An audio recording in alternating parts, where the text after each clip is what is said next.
안녕하세요. 결혼한 지 4개월 만에 어머님 그리고 신우와 한판하게 된 30대 여자예요.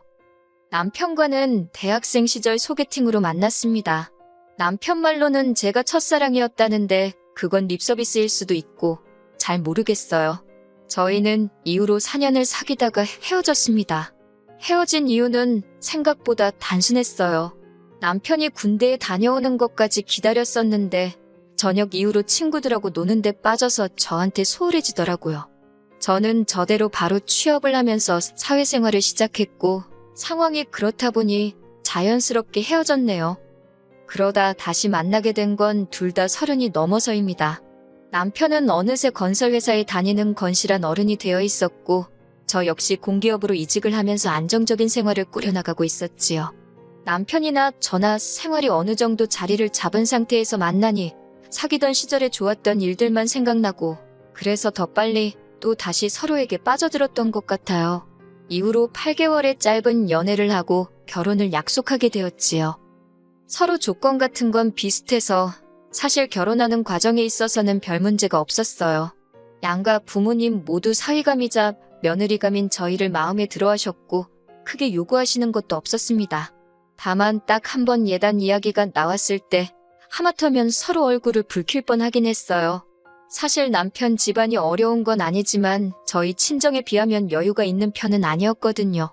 더 구체적으로 말하자면 남편과 처음 하는 연애도 아니었으니 결혼 이야기가 나온 이후로는 현실적인 이야기를 많이 했습니다. 가정환경이라던가 재산이라던가 그때 남편이 말하기를 어머님 아버님 다 생활력이 강하신 분들이라 지금도 일을 하고 계시기는 한데 문제는 신우랍니다. 신우가 워낙에 씀씀이가 큰데다가 또 남편과는 8살이나 차이가 나다 보니 어머님 아버님이 신우한테 워낙 오냐오냐 해주셨던 모양이에요. 그래서 어머님 아버님과 신우가 함께 사는 아파트 한 채를 제외하고 나면 사실 재산이랄 게 없답니다. 그러면서 남편이 덧붙이기를 제가 원한다면 시부모님께 부탁을 드려서라도 그 아파트를 담보로 잡고 대출을 받아서 결혼에 보태겠다대요. 하지만 솔직히 그 소리를 듣고 그래 그럼 그렇게 해서라도 대출 받아오라는 여자가 몇이나 되겠어요. 저도 당연히 손사래를 치며 됐다고 했고요. 그래도 남편이 개인적으로 모은 돈이 8천만 원 가까이 되었고 저 또한 그 정도는 가지고 있었으니 이 정도면 충분하다. 대출을 받더라도 우리 이름으로 받자. 그렇게 하기로 했네요. 그리고 이 이야기는 상견례 자리에서도 나왔어요. 양가 어른들 모두 모셔놓고 물론 구구절절 그 이유까지 말하지는 않았지만 아무튼 이렇게 둘만의 힘으로 해보기로 했다고는 말씀을 드렸지요. 그리고 그 자리에서만큼은 양가 어른들 다 기특하다, 장하다 하시며 서로 어쩜 아드님을 어쩜 따님을 이렇게 잘 키우셨냐며 서로 간의 덕담도 오갔습니다. 그런데 막상 다음 날인가 돼서 어머님께서 저에게 직접 연락을 해오셨더라고요. 어머님께서 저와 친해지고 싶다는 말로 저를 불러내셨는데 실상은 달랐습니다. 일단 용건은 간단했습니다. 그래도 결혼할 때 생략할 게 있고 하지 말아야 할 게 있는데 그중 하나가 예단이래요. 예단이라는 게 제가 어머님한테만 하는 게 아니라 남편 친척분들에게도 잘 부탁드린다고 인사를 드리는 개념인데 그걸 홀랑 빼먹으면 친척분들이 겉으로 말은 안 해도 저와 저희 부모님 흉을 볼 거라나요. 그런 이야기를 듣고 있으니 솔직히 어머님 속이 훤히 보여서 황당하기도 하고 혼이 나는 것도 같아서 기분이 안 좋았어요. 부모님 어쩌고 하시니 언짢기도 했고요. 저도 결혼 준비하면서 여기저기서 들은 바가 있었으니 그러면 예물을 해주시는 거냐 물었습니다. 예물이 나중에 살다 힘들어지면 팔아서 살림에 보태라는 뜻이라니까 이것도 해주시면 좋을 것 같다고 했지요. 그리고 패백은 남편 쪽 어른들이 용돈을 주신다던데 이것도 해야겠다고 덧붙였네요. 그랬더니 어머님께서 저를 빤히 보시더니 한동안 아무 말씀도 안 하시대요. 그리고는 그렇게 치면 빼먹을 게 하나도 없다면서 그냥 당신 말은 못 들은 거로 하랍니다. 하지만 그때 어머님 표정이 꽤나 불편하고 당황하신 게 솔직히 제가 이렇게 나올 줄 모르셨던 것 같아요. 고분고분하니 당신 말대로 할 줄 아셨던 건지 그리고 바보같이 보일지도 모르겠지만 저는 남편에게 어머님이 이런 이야기를 하셨다는 말을 전하지 않았어요. 어머님께서 만난 자리에서 바로 당신 말씀을 거두어 드리시기도 했고 좋은 일 앞두고 이미 해결된 일을 남편한테 말해봤자 제가 어머님을 험담하는 것처럼 보일까 걱정이 되었으니까요. 하지만 결혼식을 올리고 이후에 어머님이 보여주시기 시작한 언행에 비하면 예단 이야기는 애교에 가까웠더라고요. 저희 어머님은 한마디로 경우가 없으신 분이었습니다. 예단 이야기 때 너무 순순히 물러나시길래 그냥 생각이 좀 짧고 단순하신 분이구나 그렇게만 생각했지. 시댁과 저희 집은 차로 30분이 채 걸리지 않는 곳에 있습니다. 일부러 그렇게 가까운 곳에 구한 것은 아니었고 서울이라고 해봤자 땅덩어리 자체가 작잖아요. 그 와중에 좀 저렴한 곳으로 알아보다 보니 경기권에 있는 시댁하고 그렇게 멀어지질 못했어요. 그래도 차로 30분이니 대중교통으론 1시간 가까이 걸렸고 어머님 아버님께서는 차가 없으시거든요. 꼭 그래서는 아니지만 아무튼 거리가 가깝다고 해서 별 걱정은 안 했어요. 그런데 이게 웬걸 지하철에서 버스로 갈아타는 수고를 하시면서까지 어머님은 저희 집에 수시로 오기 시작하셨습니다. 별다른 이유가 있어서 오시는 것도 아니고 그냥 심심해서 왔다던가 궁금해서 왔다던가 사실 처음엔 그래도 출발하기 전에 미리 연락은 주셨어요. 그런데 제가 몇 번인가 못 오시게 한 적이 있거든요. 남편이랑 저랑 야근을 한다던가 주말에 선약이 있다던가 그럴 때요. 그러자 이제는 거절 잘 못하는 성격인 남편한테 먼저 연락을 하신다던가 아예 연락 없이 오시더군요. 문제는 남편이나 저나 집돌이 집순이다 보니 어머님이 연락 없이 오시기라도 하면 무방비로 당했던 거지요. 막말로 어머님이 언제 오실 줄 알고 맨날 내 집 놔두고 다른 데 가 있을 수도 없잖아요. 100번 양보해서 오시는 거 그럴 수 있다 칩니다. 하지만 오셨으면 그냥 저희랑 밥 한 끼 맛있게 드시고 커피 한 잔 하고 가시면 되잖아요. 그런데 그게 아니고 그렇게 시시콜콜한 것까지 잔소리를 하세요. 시작은 냉장고부터입니다. 저희는 둘이 살기도 하고 식사 대부분을 회사에서 하다 보니 집에서 밥해 먹을 일이 많이 없어요. 그나마도 저는 요리하는 걸 안 좋아하고 남편은 좋아해서 이따금씩 남편이 음식을 하고요. 그래서 집안일을 분담할 때도 제가 청소와 빨래를 맡았고 남편이 요리와 설거지를 합니다.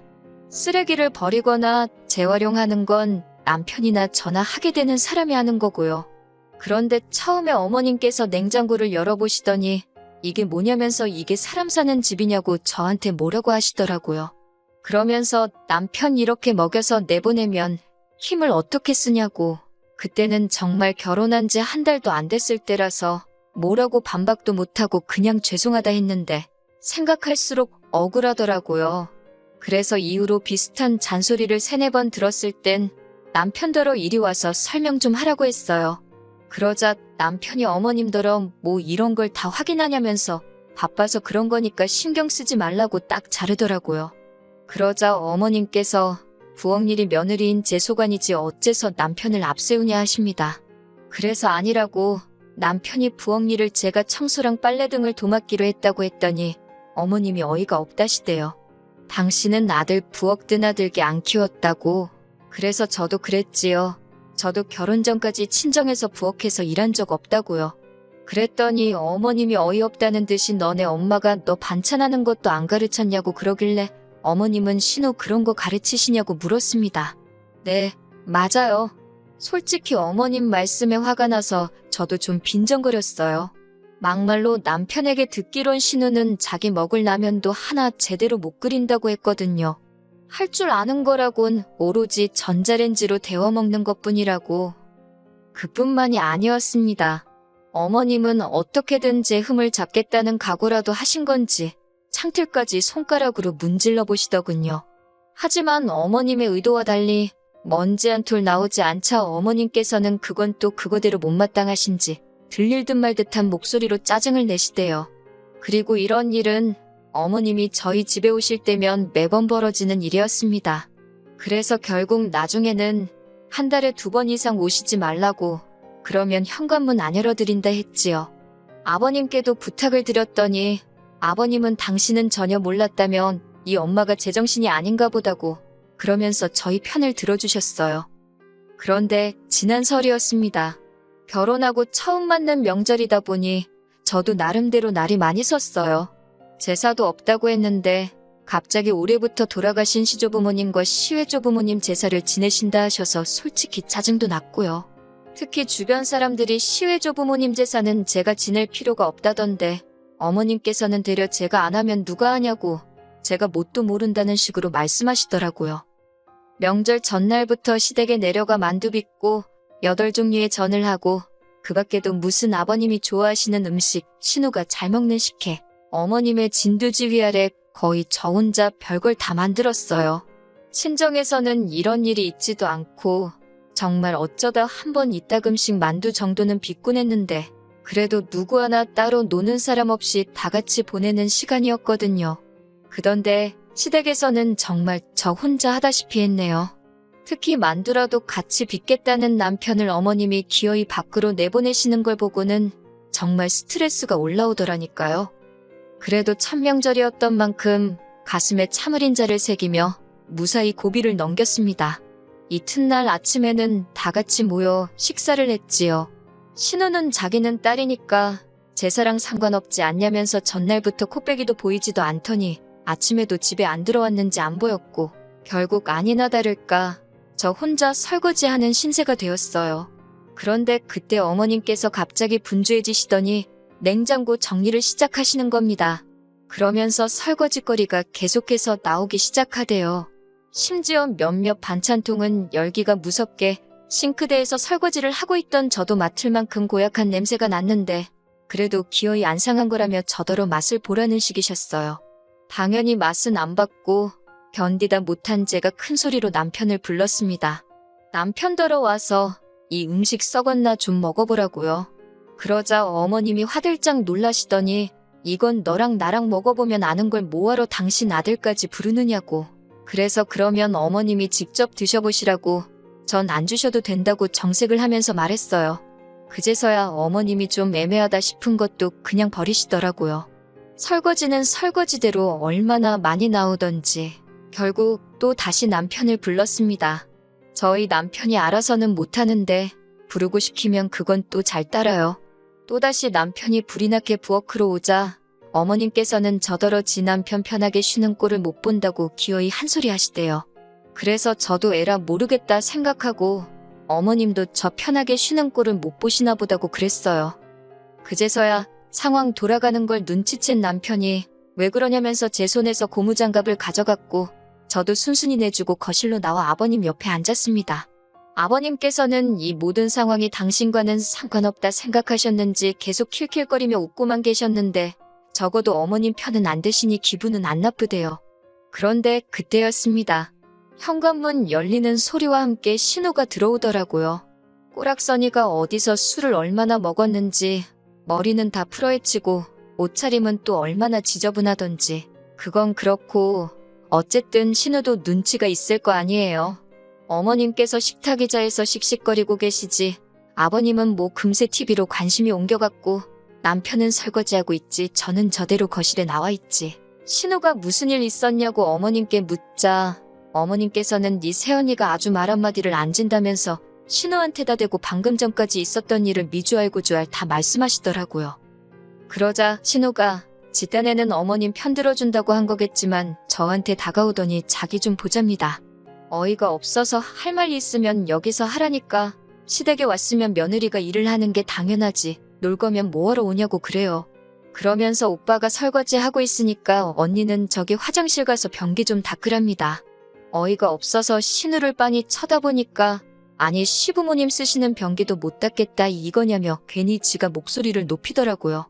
사실 어제 시댁에 도착하자마자 화장실에 갔다가 저 기절하는 줄 알았어요. 아버님이 변기를 안 올리고 소변을 보시는 건지 앉으면 엉덩이 닿는 데 있잖아요. 거기에 샛노랗게 오줌방울 자국이 막 있더라고요. 진짜 비위가 상했는데 저도 써야 하니 어쩌겠어요. 대충 제가 물 청소하고 썼지요. 그런데 아침 식사 전에도 가보니까 또 그런 게 아니겠어요? 신우도 뻔히 그걸 알면서 저더러 그 변기를 닦으라고 하는 거니 제가 얼마나 화가 나던지요. 그런데 그때 부엌에서 남편이 야, 너 미쳤냐 그러면서 고무장갑을 내팽개치고 거실로 나오대요. 어머님도 그런 남편에게 놀라셨는지 너 왜 동생한테 그러냐고 소리를 치시고 그런데 남편이 신우더러 네가 뭔데 새언니더러 변기를 닦아라 말하냐면서 네가 싸는 변기는 네가 치우라고 뭐라고 하더라고요. 그제서야 아버님께서도 남편더러 그래도 그렇지 부모 앞에서 큰 소리를 내느냐고 한마디 하셨는데, 그러자 남편이 정말 자기 창피하게 왜 그러냐면서 왜들 이렇게 경우가 없냐고. 그리고 결국 결론부터 말씀드리자면 그날 아주 집이 뒤집어졌습니다. 어머님과 아버님 두 분 다 세 사람 하나 들어오자마자 아들놈이 부모한테 대든다고 기함을 하셨고, 신우는 신우대로 오빠가 여자한테 미쳐서 가족도 못 알아본다고 악을 써댔거든요. 저는 솔직히 너무 억울하고 동시에 남편한테 미안하기도 하고 어머님 아버님이 이해가 안 되고, 결혼한 지 4개월 만에 이런 일이 생길 거라고 누가 상상이나 했겠어요? 결국 저희는 난장판이 된 시댁을 뒤로하고 친정으로 향했습니다. 무슨 일이 있었는지 짐작도 못하셨던, 그리고 모르셨던 친정부모님께선 명절 당일에 올 거라고는 기대도 안 하셨다며 너무 좋아하시더라고요. 친정아버지께서 소고기 사주신다고 나가자 하셔서 그 길로 바로 고깃집 가서 배 터지게 먹었고, 이후로 친정부모님과 함께 윷놀이하며 시간을 보냈어요. 남편이 속이 많이 상했을 텐데 하나도 티내지 않고 친정부모님한테 살갑게 굴면서 시간을 보내더라고요. 그 모습을 보고 있으니 내가 시댁에서 좀 참을 걸 그랬나 싶고, 그래서 그날 밤 자려고 누워서 남편에게 미안하다 했어요. 내가 너무 유난을 떨었나 보다고 그냥 좀 참고 어머님 기분에 맞춰드릴 걸. 그러자 남편이 대번에 하는 말이 그건 아니랍니다. 장인 장모님은 절대 선을 넘는 법이 없으신데 어머님이나 신우는 도를 지나쳐도 한참을 지나쳤다면서, 그러면서 앞으로도 혹시나 자기 가족들이 저에게 실수를 하면 무조건 자기한테 이야기하랍니다. 자기는 무조건 제 편이라면서요. 누가 그러더라고요. 아무리 시댁에서 누가 뭐라고 짓거려도 남편 하나만 단단히 붙들고 살면 무서울 거 하나 없다고. 그런데 정말 그 말이 맞는 것 같아요. 무조건 제 편일 거란 남편 말 한마디에도 크게 의지가 되고 힘이 나더라니까요. 앞으로 살다 보면 또 어이없이 당하고 황당한 소리도 듣고 그러겠지요? 그렇지만 지금처럼만 남편이 마음 변치 않고 제 곁에 있어준다면 무서울 건 하나도 없을 것 같아요.